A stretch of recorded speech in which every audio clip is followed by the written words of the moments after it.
Hey, what is going on, guys? So today we'll be taking a look at a few of the most recent Star Wars The Black Series figures I've picked up here.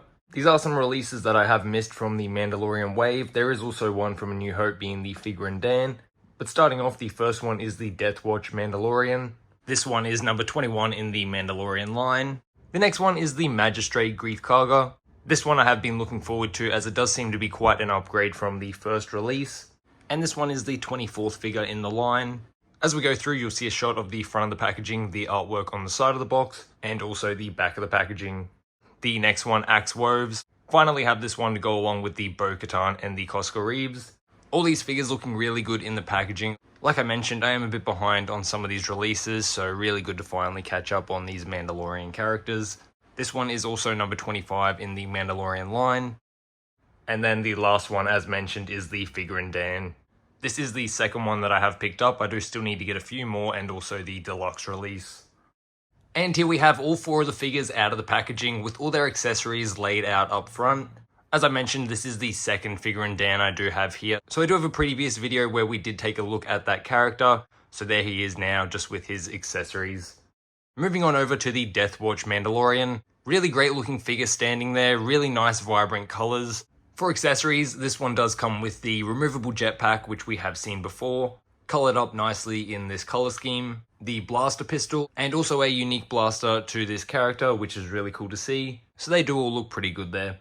Jumping back to the figure, this one is fully pinless with butterfly joints. Again, I just really do like the color scheme on this character, and it does have its own unique body sculpt, which I do think really enhances this one. To me, it definitely does look like a guy in armor, so that does look really great there. The next one here is the Season 2 appearance of Grief Karga, being the Magistrate Grief Karga. As mentioned, I do think this is quite a step up from the Season 1 appearance, the first release figure that they did do.